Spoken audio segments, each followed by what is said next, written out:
Ladies and gentlemen, you are now watching the hottest sports podcast in the South, the best damn sports podcast, period. This is. Do you feel the vibes?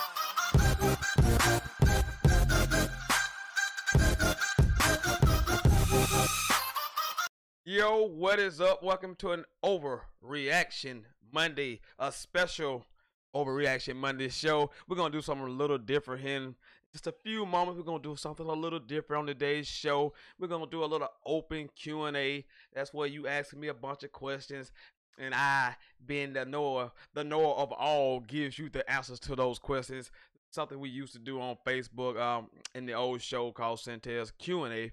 But this is Sentell. You know what this is, the hottest sports podcast in the South. You know who I am, the sensational Sentell Whiteman.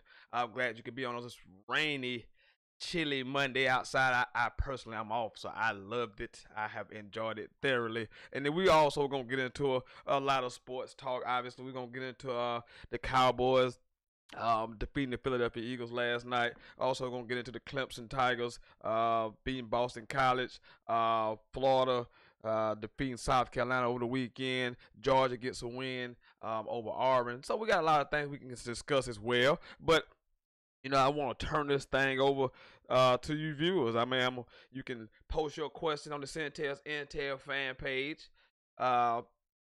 You know what that's at on Facebook, and you can also comment right here on YouTube. I can see them both. So you also can call in. You know the numbers 864-378-5943, 864-378-5943. So you can call in and get your questions in. Because I'm going to turn this thing over to you guys for the first half hour. It's just going to be all about you and your questions. So it should be fun, should be interesting, should be entertaining. Again, if you want to get a question in, you go over to my Facebook page, Sentell Facebook page. You can get those questions in right there. Comment, call. I also have a poll question tonight as well. Who deserves the most credit for last night's Cowboys win? Dak or Zeke? Last time I checked, Zeke had a comfortable lead. So with that, let me turn over the show to you people. I trust you sometimes. You guys can be okay sometimes. Sometimes you guys, you guys. Also, let me, this real life stuff. Let's, thoughts and prayers out to the people in California going through wildfires right now.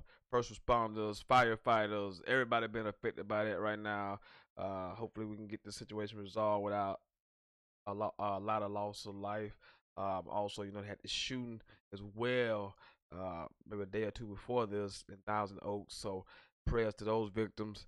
Also, Marvel creator Stan Lee, the man who has provided you with so much entertainment over the years, and his comics and his movies have been tremendous. He passed away today at the age of 95. So those some serious real life things. And let's get on, pull it back into Sentell's Intel. You know what it is, the hottest sports podcast in the South. You know who I am. Let's get to some of these questions. First thing I see right here, how about them Chargers? I don't know if that's a question or more of a statement, but hey, I picked the Chargers to win the AFC this year. That's the team I had coming out. They still haven't had Joey Bosa yet. They did have a tough injury yesterday. Denzel Perriman, the fine middle linebacker, is probably out for the season with an ACL injury that he happened to get yesterday. So that will take a toll. But I love the Chargers. I love Melvin Gordon. I think he's he's a top 5 running back in this league. The receiving core is outstanding with Keenan Allen and Mike Williams and Tyrell Williams. Tight end position, Antonio Gates is not what he used to be. And then they lost the better tight end in the offseason for a torn ACL, so he's out. Defensively, though, they got, Melvin Ingram, he's a stud. The rookie, Derwin James, has been fantastic for him. Again, no Joey Bosa yet. So when Joey Bosa get back, that will help. But that Denzel Perryman loss uh, should not be overstated. Should not be overstated. That is a big deal. So hopefully they get him back soon too. So I guess that was a question. Um, again, open Q&A. Show is for you people. People, this show is for you. I'm gonna let you have it for half an hour. Ask me, anything you want to ask for it. I like doing stuff. So relationships, politics, sports, music, movies, pop culture. I got all the answers. Yeah, I got all the answers right here. So if you want to ask about any of those things, hey, shoot your shot right now. Uh,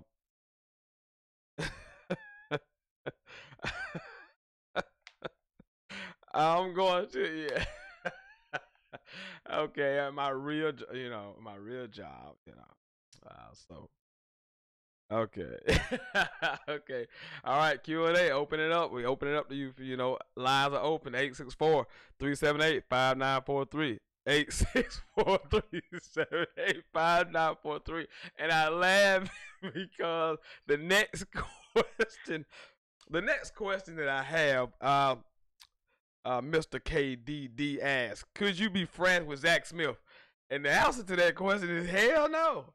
I can't be friends with Zach Smith. If you don't know who Zach Smith is, Zach Smith was in the news earlier this offseason in college football. He was the assistant coach at Ohio State, who for years had been accused of domestic violence. Urban Meyer kept him on his staff forever, even knowing this information. Then once it finally came to real light, he fired him after the fact. So now Zach Smith is fired. Brett McMurphy comes out with this story. I mean, he has text messages from Zach Smith's wife, from Urban Meyer's wife. He has just all kind of just information that just pinning all this stuff on Zach Smith. So for months we've wondered who gave the information to Brett McMurphy, who put him on the story, and apparently there was rumors that Texas coach Tom Herman was the guy who gave the information to Brett McMurphy. Now that's not been proven, but apparently Zach Smith thinks it's so. So yesterday he gets on Twitter, he's just unleashes. I don't know if he was drinking, had been smoking, intoxicated. It was seen that a man in this situation would probably either been incoherent or intoxicated, because he just went on a limb. I mean, he just kind of wasted Tom Herman, basically snitching, and it ain't even dry snitch. He was snitching, claiming Tom Herman had slept with several different women, cheated on his wife multiple times, saying things that they done together while they were out. So to answer your question, hell no, I don't want to be friends with Zach Smith, because with friends like that, who needs enemies? That's the saying. With friends like that, who needs enemies? So I don't want Zach Smith as a friend, because I like for a friend to keep everything we do in house, no matter how serious it is. We want to keep that in house, especially not you get caught. I don't snitch. You get caught, I'm not gonna snitch, because I'm sorry, if I get caught, I ain't gonna snitch on you. So, for me to be in the same boat, that's not a true friend. Zach Smith has not been a really good friend in this situation. If they were even friends, because I don't think that's something that a friend would do. Let's keep this thing going. Q&A, open Q&A right here on the Best Damn Sports Podcast, period. Keeping an eye on this poll right now. Is kind of standing the same. I mean, I don't even see a vote for Dak at this very moment. So a lot of people leaning Zeke's way with that. Again, gonna talk some sports things in a little bit. We're gonna talk some Melo after we get through with the Q&A section. We'll get the Bobby Petrino in Louisville. We're gonna talk about the NFC East a little bit. Who's gonna win the division? Got a Monday night football game, Giants and 49ers. Immediately after the show. I'll be in there. Um, Bama wins again. Clemson wins again. We'll talk about all of that. But right now it's open Q&A, so get your questions ready. You get in I'm answering them. Like who is that? Home is it Home Depot? You can do it. We can help. That's it. That's it. Um, thank you for joining and watching tonight. If you're in the upstate of South Carolina, it is a rainy, wet, miserable day, and I love it. I love it. Just lay around in your pajamas all day. For those of you who didn't have to work, me.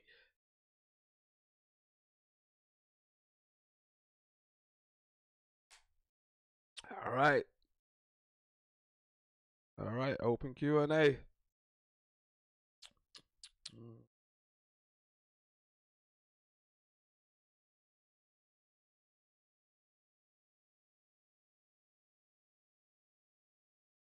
See if I see anything. See if I see anything happening. Anything happening. Questions. Get some questions on here. Get some questions. Get some things popping off.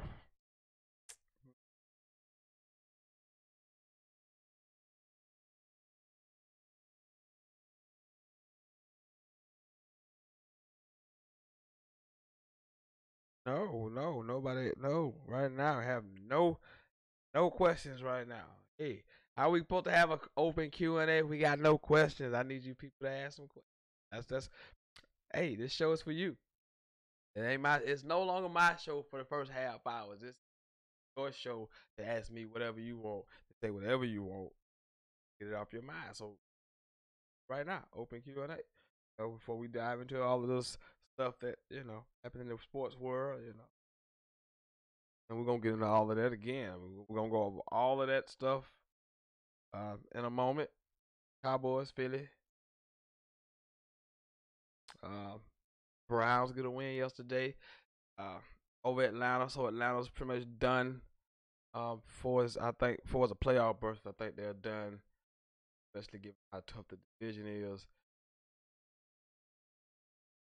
is tough as well as a whole. So I think Atlanta's probably done now.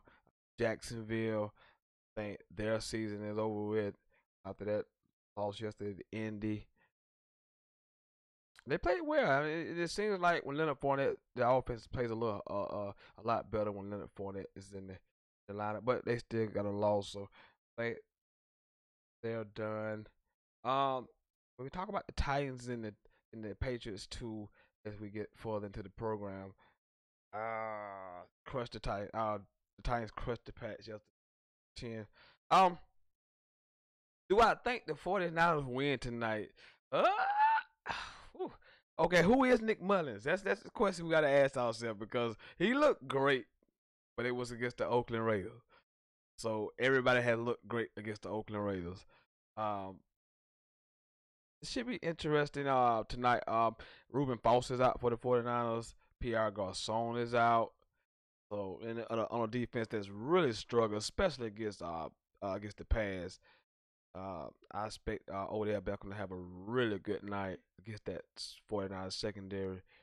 I think Saquon Barkley has a good night as well. Interesting game. I just don't know what to expect out of Nick Mullins. As a fan of me, yeah, I think a fan of me, yeah, I would say we're going to win the game, as a fan. But if I'm going to be an objective reporter, this is what I do. I'm an objective guy. If I'm just looking at it, I mean, who is Nick Mullins? If that Nick Mullins, if that same guy shows up this week that played against Oakland, yeah, the 49ers will win. I mean, at home, but the Giants will come off a bye. So, it's a time where you can fix yourself and get some things situated. So, objectively, I would lean more toward the Giants. But as a fan, I would pick the Niners. But as objectively, if I was watching, I would probably pick the Giants. I think the Giants are a better team. Eh, eh,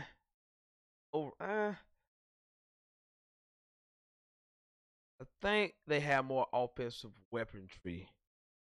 against a defense that is can give up some points. But I like our D line tonight.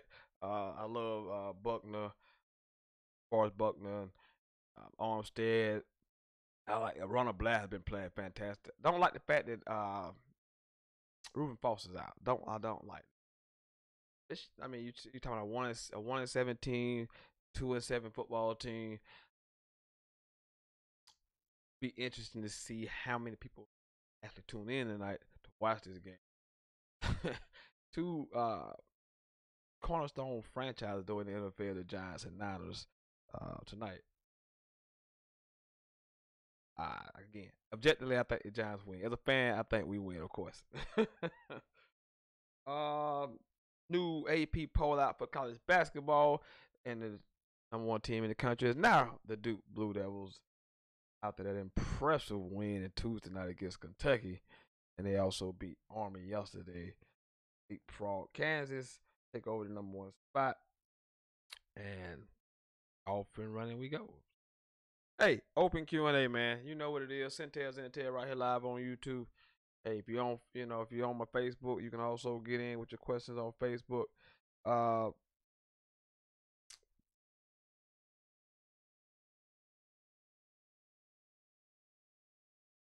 Looking, looking, looking, looking, looking, looking. Yeah, not happening. But hey, again, this open Q&A. This is for the viewers. For you guys, if you want to tune in, you want to ask these questions, I'm giving you the open 30 minutes of the program. I'm giving you the first half hour. You can have it. It's all yours. Call in with your question. You can comment with a question and get up on the Sentell's Intel Facebook page and give me a question as well. Then, next half hour, I'm going to just take over this thing and take it all the way to the house. I'm going to take it all the way to 8 o'clock, all the way to the top of the hour, a little after 8. And then watch me some football. It's been a lazy day for me sitting here around the house. So, there you have it. What else? Oh man. I thought that Todd Bowles should have been fired immediately yesterday. I thought he should have been fired immediately. That was a disgrace yesterday. They lost to Buffalo. Buffalo was one of the most anemic offensive teams in the NFL yesterday. The Jets were at home. Now they were playing a backup quarterback, so I didn't expect them to do much offensively. But the Bills, who were quarterbacked by Matt Barkley. Yeah, that Matt Barkley. Yes, that one. Yeah, that one. Who's been out of the league for 2 years? Been out of the league for 2 years. 2 years out of the league. Matt Barkley been out of the league for 2 years. It's put up 41 points on the Jets defense. And the reason why I say Todd Bowles should have been fired immediately, he is a defensive guy. That was utterly embarrassing at home to lose 41-10 to the Bills. That was awful. So far, Bowles, I think it's 4 seasons of work. This is 4th season. 23-35. Winning percentage 397. I know they haven't gave him a whole lot to work with. They did go 10-6 his first year. But since then it's been bad. That performance, that I'm not even a Jets fan, and I was watching that game and I just thought to myself, this is awful. This is pathetic. So there you go. Jets fan. Open Q&A right now. Half an hour with the program. I'm just dedicated to the viewers. Hey, say what you want, ask what you want. Feel free to call in 864-378-5943. Everything is open. It's wide open. It's right here for you. Get in how you can get in where you fit in.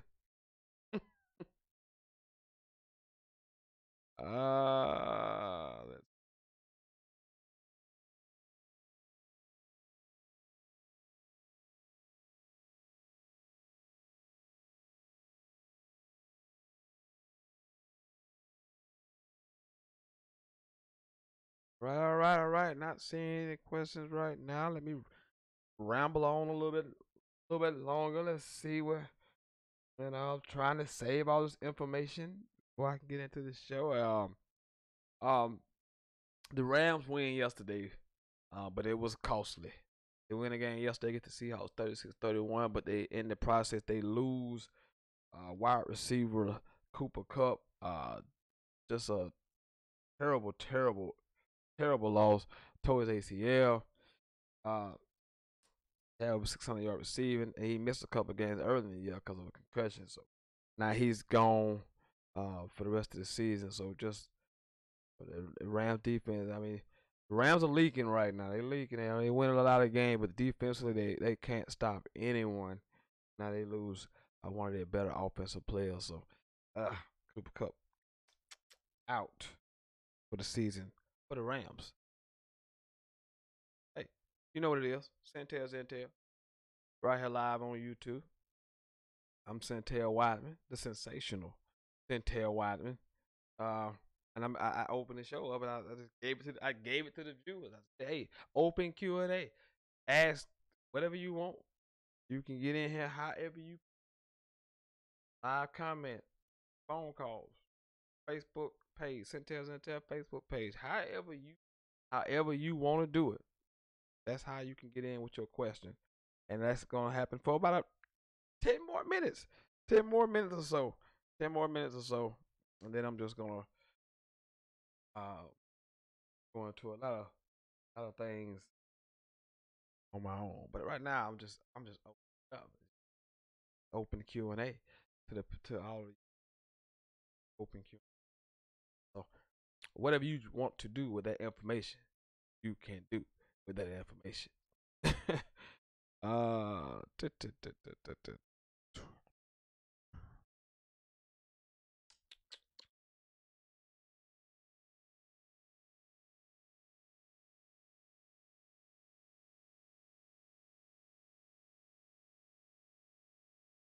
uh let's see. Uh I want to talk about somebody I want to talk about. It's the Bears. We had an NFC preview show. My man sat right here, so Zoe Patterson sat right here, and picked the Bears to win the NFC North. Um, right now that damn guy looking like a genius because they are 6-3, and looking really really good. Defenses, Khalil Mack addition has really bolstered this defense. This defense is looking solid. It is looking strong. Uh, we got to get some love to Mitchell Trubisky right now. He's looking legit. Yesterday had 4 total TDs, 353 30 yards passing. He ran it. I mean, he's looking really good right now. If you just now joining us, this is open Q&A right now. If you have any questions, you can get them in right now in the next 10 minutes of the program. The first half hour has all been Q&A. You can go on my Facebook page, Sentell Facebook page, ask questions. You can live chat your comment right here. I'll see it. And you can also, clearly, you can call 864-378-5943 if you have any questions on anything. Relationships, financials, kids, sports, movies, music. It does not matter. Anything you want to ask of me tonight is on the table. I will say that I'll answer most, if not all, questions. I'll let you know if you go too far. But there is no, I take that back because you know me. Hey, ask whatever you want to ask because this is what we do on this show. We have no censors. But we don't have to answer to nobody, so we can say and basically practically do whatever the hell we want. So ask whatever you want, and I'll give you my honest opinion on it. So Sentell right here live on YouTube. We open Q&A.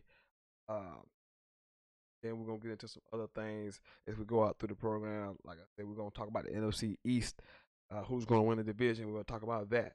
Talk about the Jimmy Butler trade to the Philadelphia 76ers. Got a Monday Night Football game. We got the Giants and Niners tonight. I know I make that sound way more dramatic than it actually is. I know Giants and Niners. You're like, yes. Yes, two of the best franchises in NFL, the cornerstones, and one is 1-7, and one is 2-7, and one has a backup quarterback playing, and the other has a quarterback who probably should not be playing, who should be retired. But hey, they're gonna play the game anyway. So it's happening. It's happening. We can talk about Bama's defeated Mississippi State 24-0. Clemson's good win at Boston College. They're 10-0. Georgia beats Auburn. They're 27-10. They're 9-1 on a collision course with Alabama, of course, in the SEC title game. Don't ACC Atlantic. I have no idea who wants to win this division at all. Zero. I don't know who's going to win. I don't know. I have, for the life of me, I don't know who's going to win the division. Uh, Again, Duke basketball is not number one in AP poll. Trouble in Houston. Melo seems to be on the outs with the Houston Rockets right now. We'll see how that goes.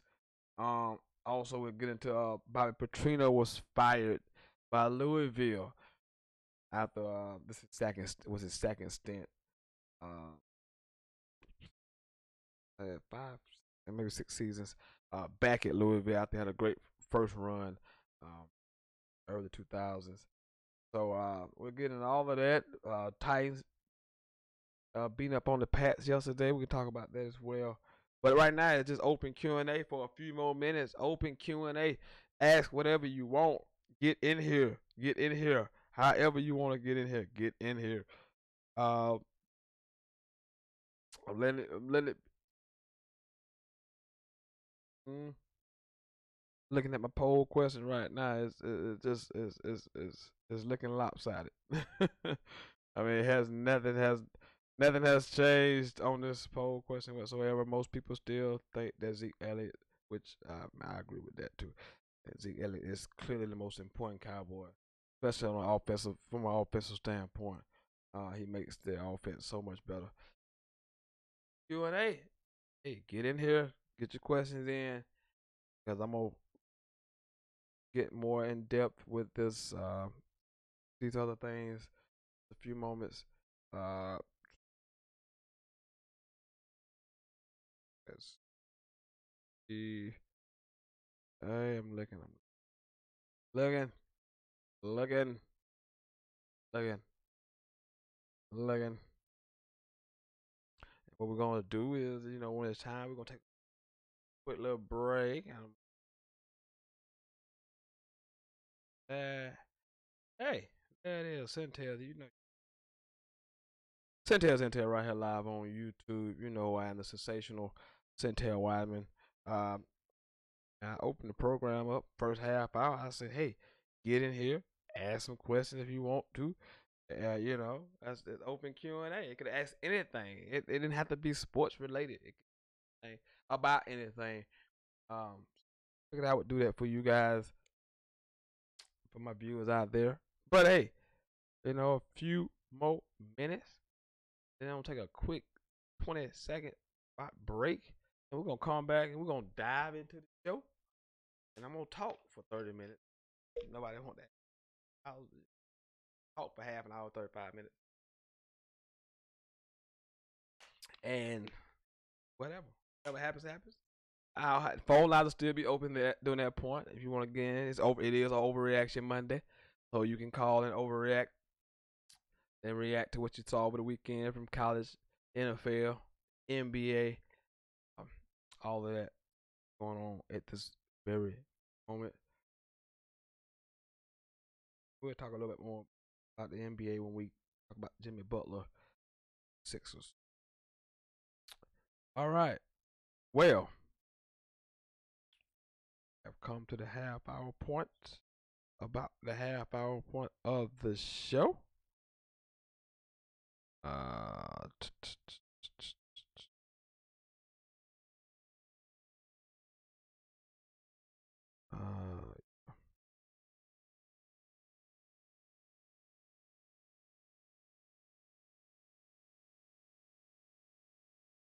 all right. Well, take a quick break. 10, 20 seconds, about 20 seconds break. I'll be right back after this, and we'll get more into depth into the show. Talk about all those things I mentioned earlier, right here on the Best Damn Sports Podcast. Period. Sentell.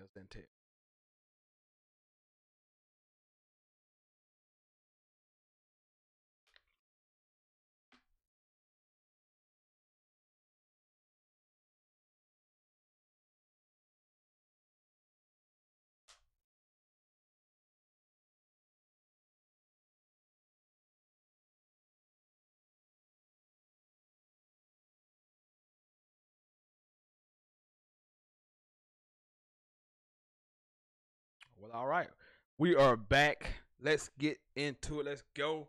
Weekend, college football, NFL is always a big deal. You know, this time of year, we are coming down the stretch run in the college football season, and the NFL is just starting to heat up. I will have my NFL power rankings sometime this week. I didn't get to release my first official power rankings last week. Other things that are not in my control. But hey, here we are. Talk about the Cowboys defeating the Philadelphia Eagles last night, 27-20. I thought Dak Prescott played really well last night. Now he still missed some throws. He still locks on to some receivers.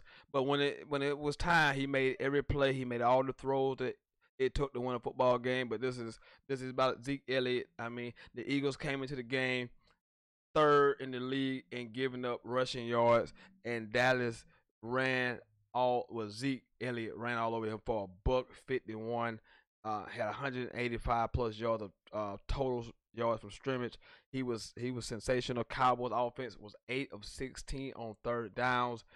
And I kept telling people I've been telling people this is why I didn't pick Philadelphia to get back to the NFC Championship game. This is why I didn't pick them to go to the Super Bowl, obviously. Because the Super Bowl hangover is real. It's real, man. It you play that long. And then when especially when you lose it, that's why Atlanta has never recovered from losing that Super Bowl. As you can see, they haven't recovered from Super Bowl. Probably would never recover. Even winning it, it's just a hangover. Unless you're the Patriots, you just don't line back up the next season and be as good. You know, Seattle had a couple runs. The 49ers had a couple seasons where they went back to back. Where they had really good seasons back to back. It's tough. It is hard to do it. And you could kind of hear the Eagles players during the offseason that it was going to be tough because they were still talking about last season and thinking about last season title run. And, I had my friend, Eagles fan, DeMarcus Banks, like the day after the Super Bowl. It was the day after the Super Bowl. Called into the show and asked about dynasties. I'm like, bro, just enjoy this Super Bowl, right? You're talking about dynasties. It's so hard.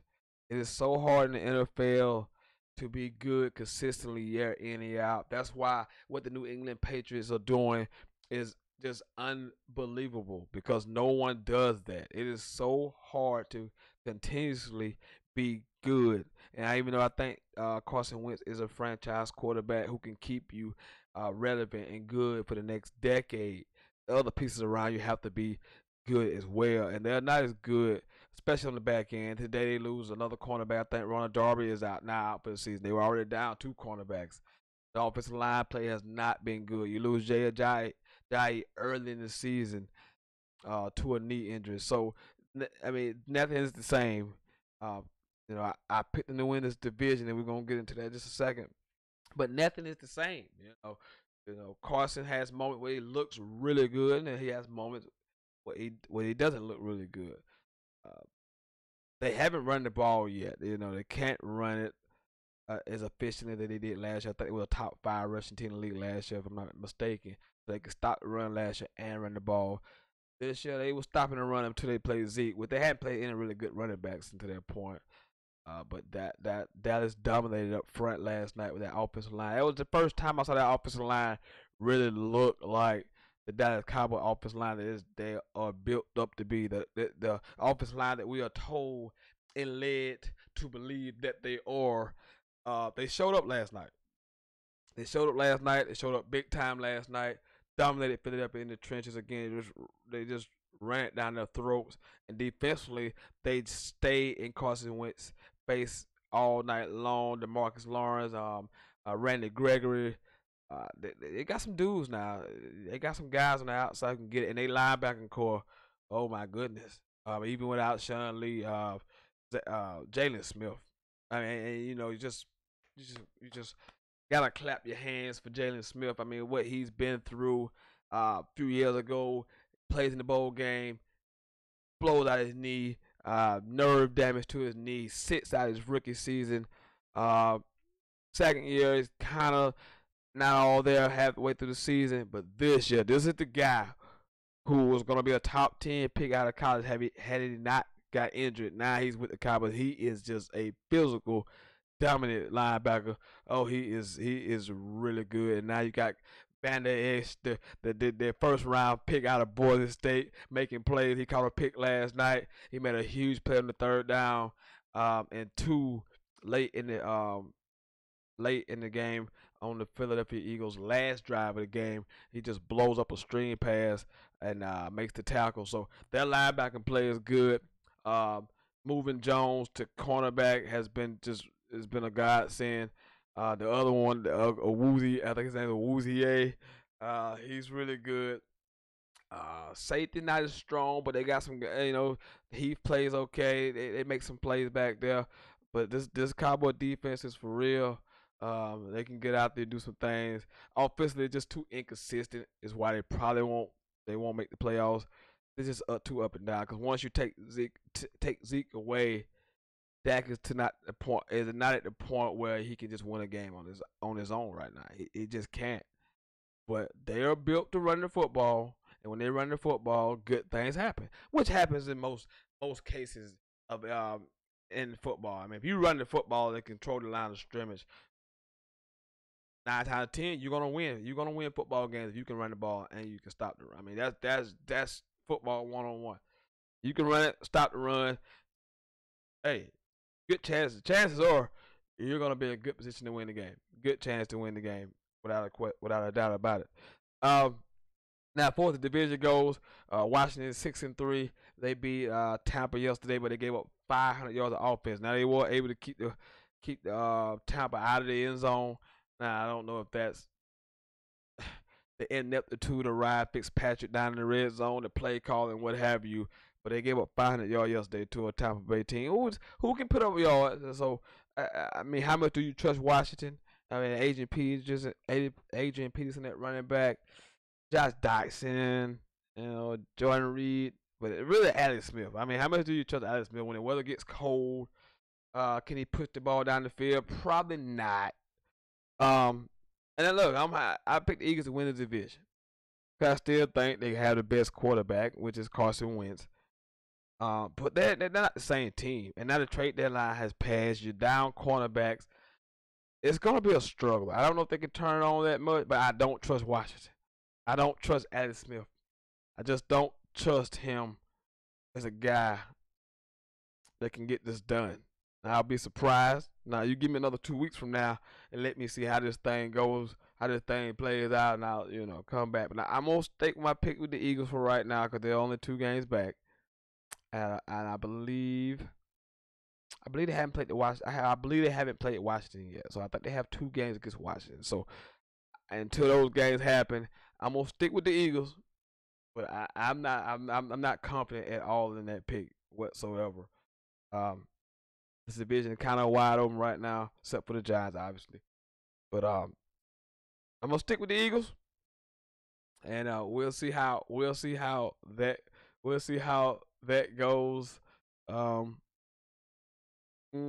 Washington, interesting 6-3 team. Interesting 6-3. Right there. But I'll stick with the Eagles. But a good win by the Cowboys last night. I thought Dak played well. Zeke was a monster last night. They were 8-16 on third down. So and the defense was outstanding when it had to be. So good win for the Cowboys last night. I was talking about the Bears. I want to finish my thought on the Bears. Man, the Bears are playing good football. They're 6-3, and Mitchell Trubisky has been really good. Defense is playing out of his mind. I think they're a top team in turnovers, takeaways. They are a top 5 offensive team in the league. I mean, look it up. Top 5 offensive team in this league right now. And you know, Mitchell Trubisky. Hey, got tip of your got to tip your cap to Mitchell Trubisky right now. He's playing outstanding football. He was really good yesterday. Now the one knock on the Bills right now, the one knock that I have right now, one knock that I have. They haven't beaten a team yet with a winning record. Now you can only play who on the schedule. You can only play the teams that are on the schedule. You can only play the teams that are on the schedule. But they haven't beaten a team with a winning record yet. So that concerns me a little. That concerns me a little bit. That they haven't beaten a team with a winning record. But hey, they have the pieces. Charles Nagy's doing a good job with Trubisky, that offense. Tariq Cohen and Jordan Thomas and Allen Robinson has been really good. The rookie Anthony Miller doing some good things as well. Yeah.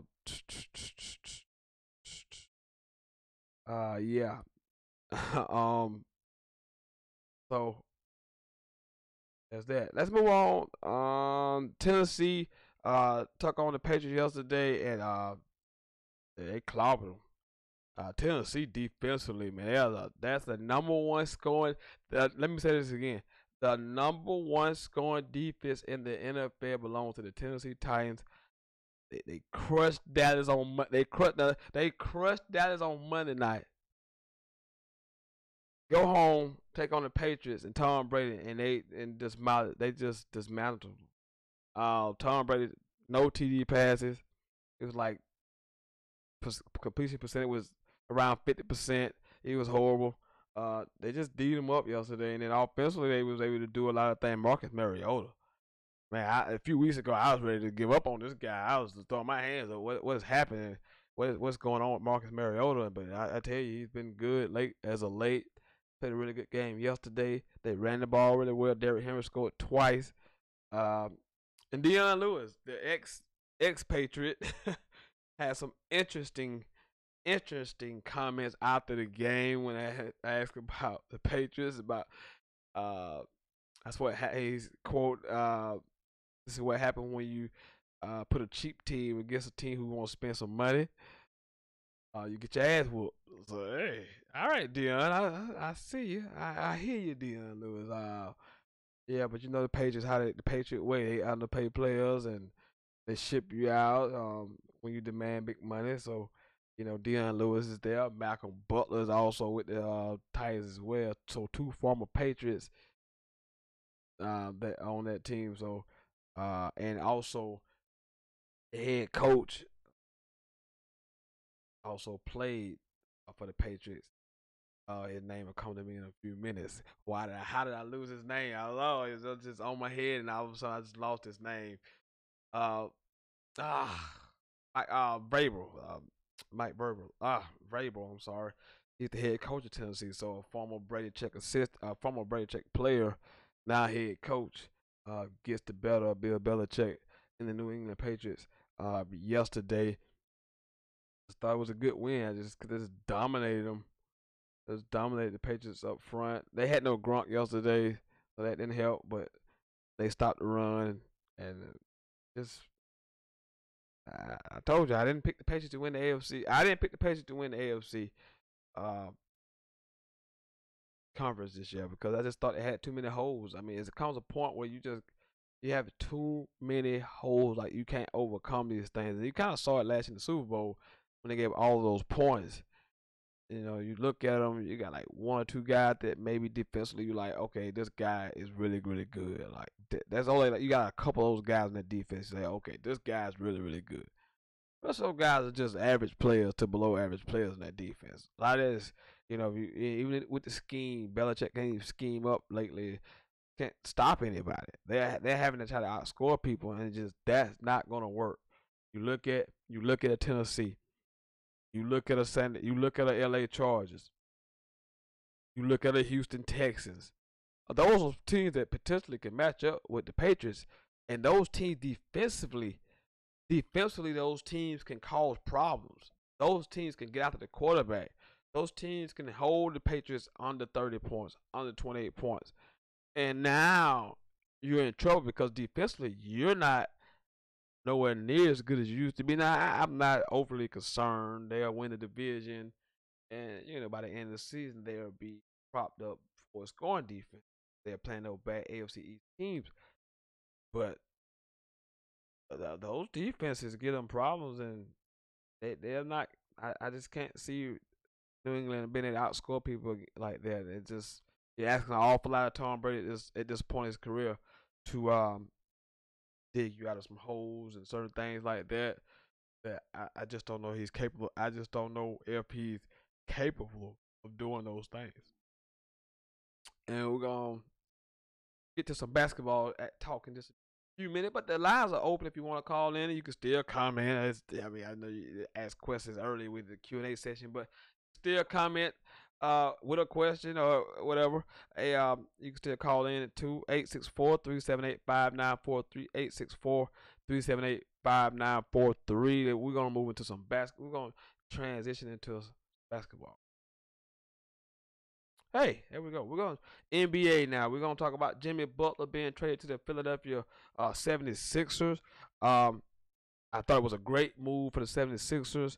You look at them, they're 86 right now, third in the East, but they needed another guy. I mean, Simmons not a really great shooter, so he relied on getting all his shots going to the basket, facilitating. He's more of that type of player. He do a lot of things. Embiid is really dominant. But you can kind of take the big man out of the game a little bit. So you needed another guy, a versatile wing who can play on both sides of the floor. Not a great shooter, but he can shoot it well enough. You have to respect him. He's a dog defensively, and now I think this puts them right there in the thick of things. I think they were down to slow death right now because you look at Toronto and Milwaukee and Boston is kind of out of they don't know what Boston's doing right now. They're sleepwalking early on. Reading too much of their press clippings because we all assumed they would be this great team. Right now, it hasn't been that way. But if you look at Toronto, you look at Milwaukee, who's playing really good, and Milwaukee is just for a split second. I saw them opening night, or maybe the night after opening night, and I thought to myself, this is the most longest team I've ever seen, lengthwise. They have the length everywhere.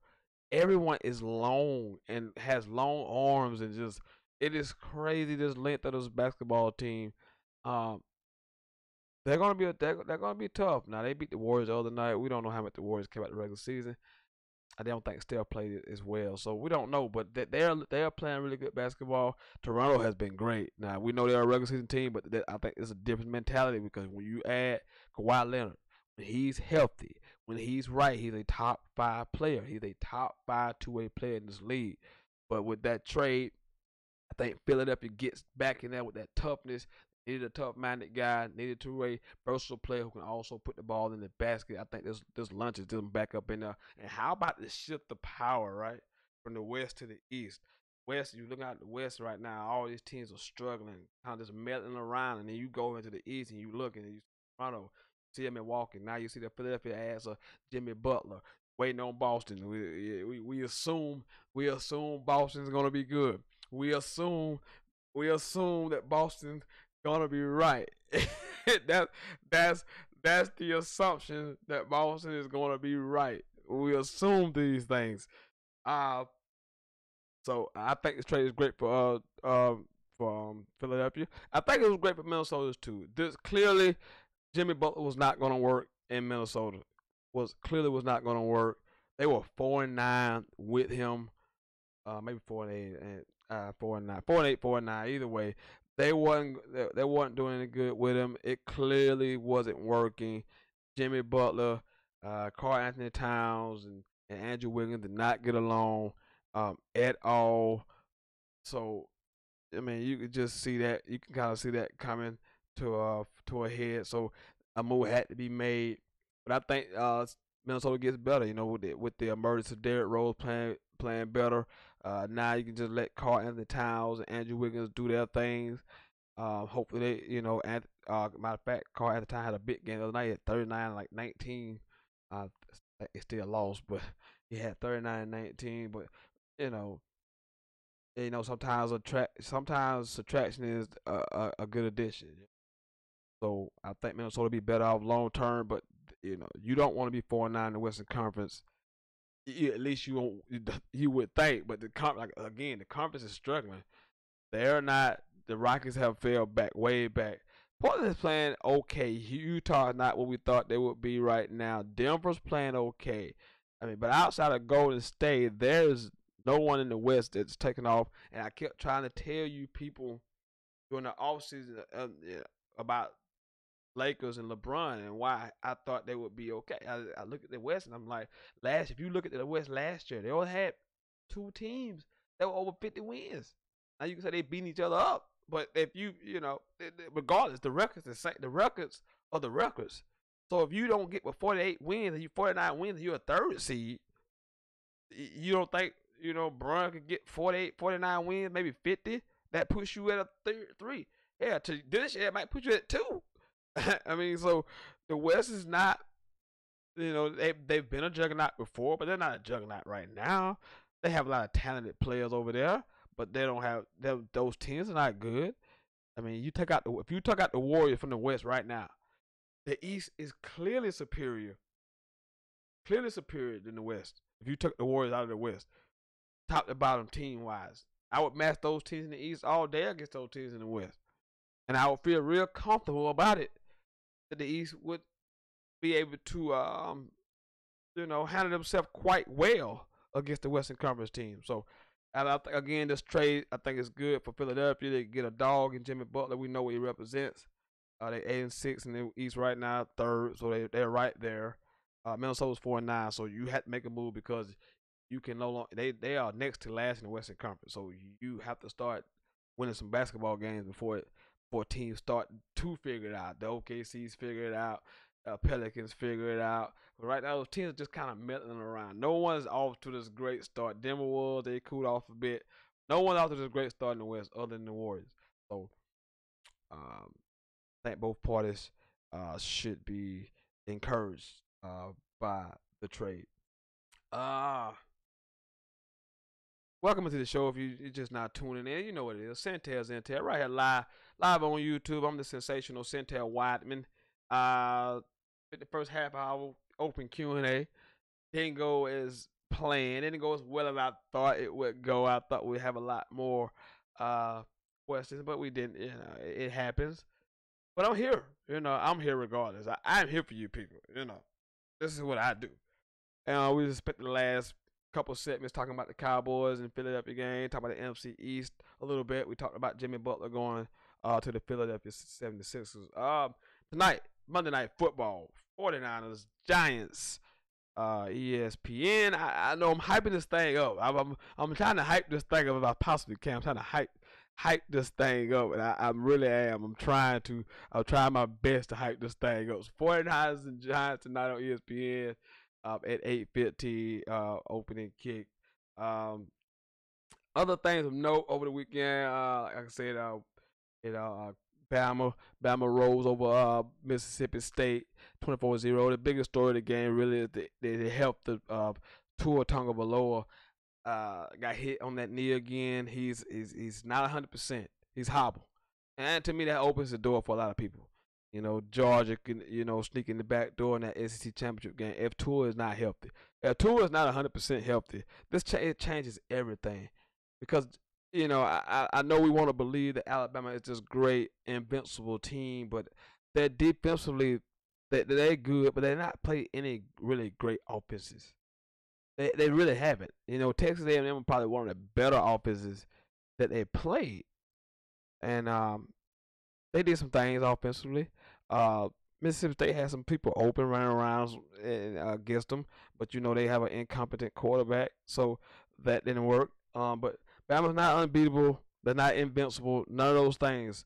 But if Tua's healthy, it changes everything because offensively, there's not a team in the country that can stop them. There's not a team in the country that can slow them down. I mean, they're that potent offensively when he's healthy. I mean, this offense is just, Mississippi State was one of the better teams in the country this year and get up points. And the first half, before Tua started getting really nicked, they just drove him down the field. Now Mississippi State, and in turn, like I said, Mississippi State did some things offensively. Now they could do a lot of more things if they had a better quarterback, but they just don't. But they're not invincible. But Bama's 10-0. They'll probably play tour a little bit this weekend. This is the annual SEC schedule where we play cupcake teams. I have no idea why they do this time of the season. I hate it. It sucks. This is the worst Saturday of college football of the season. It is awful. It's so bad that game day is in Central Florida, is in Orlando this week down in Central Florida. That's how bad it is. They're at Central Florida this week taking on Cincinnati, and no knock on Cincinnati, no knock on Central Florida, but hey, whatever. But this is an awful week. I just and we're gonna get into like these things about the conferences. We need to be in uniformity for college football scheduling right now. You got some conferences playing 9 games. You got some conferences playing 8 conference games. It should all be one, and then you should limit the FCS opponents. There's no reason to have 2 FCS opponents on your schedules. Really shouldn't have none. I think everybody should play all FBS schools. And in a perfect world, I think everybody should play all Power 5 schools, non-conference. I really believe that. Now, you can have the weaker ones, but this FCS thing is ridiculous. Now, some of this stuff is due to the state. The state schools are trying to help, bigger state schools are trying to help lower, smaller state schools, and they get the money. I get it. But we can find some other way to get that money to those schools. I hate this week. I hate college football teams playing FCS opponents. It sucks. It stinks. No one wants to see it. It's a terrible product, and it stinks. I don't like it. I don't like it at all. Not even one bit. But it's what we got to deal with. Clemson looked, they did some good things against Boston College, so they're 10-0, 4th straight Atlanta Division titles. They cruise against Boston College, 27-10. 27-10. 27-10. 27-0. I don't know. I forget what the damn score was. But anyway, Clemson rolled over Boston College, 27-7. Trevor Lawrence did some good things. Out in the cold, like we all want to know what Clemson was gonna do in the cold, like there's some kind of like, I don't like, it's a dome team, some Florida team. I mean, when you got better players, it don't matter how cold it is. I'm sorry, it does not matter. If your team got better players, that it just doesn't matter. It does not matter. But a good win for Clemson nevertheless, in a hostile environment last week.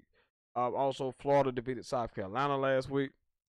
Gamecock led 31-14 in the 4th quarter before ultimately Florida comes back and wins the game 35-31.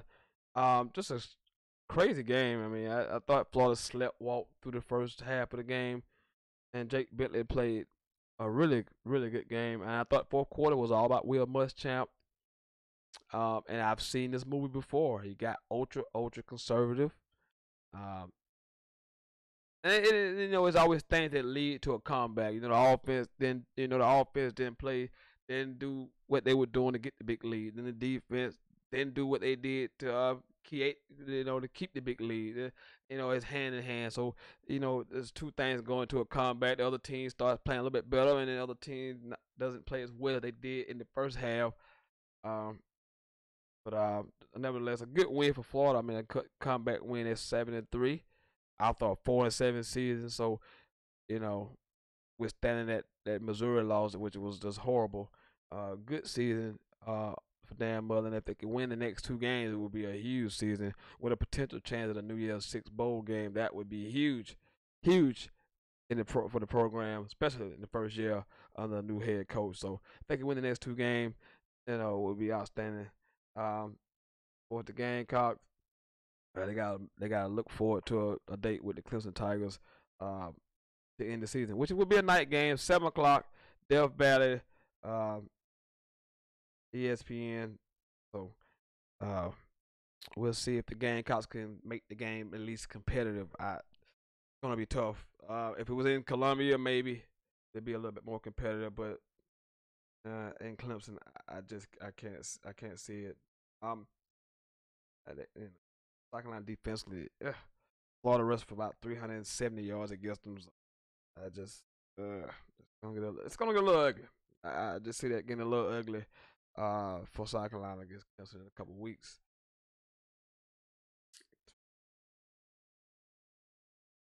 I ain't gonna talk about it. Nah. Well, I will talk about a few other things, but nah. Hey, you know what this has been? This Sentell. I'm glad. I want to thank everybody for tuning in and watching. If you did leave a question, I appreciate it. If you did comment, I appreciate it. Let's check one last time before we get out of here. The results of the poll question. I think we know.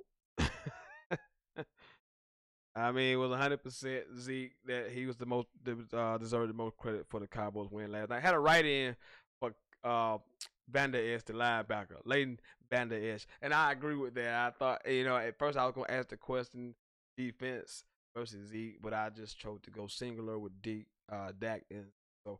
But I think we all know that Zeke is probably offensively the most important thing for the Cowboys in this situation. I will post the next time that I will be back live for the next installment of Sentell's Intel. Have enjoyed tonight on this on this rainy, cool, chilly Monday, overreaction Monday. It's been fun. I want to thank all of you guys for tuning in and watching. Next time I do open Q&A, I hope that we can get a few more questions. But it's all good because I'm here for you people. You know who I am. The sensational Sentell Wyman, and you know what I do. Sports. That's what I do. Better than anybody else doing it. When you watch this show, you know what you're going to get. That high energy, that passion, the love in the world of sports. So, again, I want to thank you guys for just tuning in and watching, man. I will post the next time. I will be back live, and I cannot wait. We're going to have a bigger, better show. Hey, maybe even a simulcast next time you see. So, I will be back soon. Don't you worry about it. Y'all enjoy the rest of your Monday and enjoy your Tuesday as well. This has been the hottest sports podcast in the South. This has been the best damn sports podcast, period. This has been Sentell's Intel. I will see you next time. I am out. Do you feel the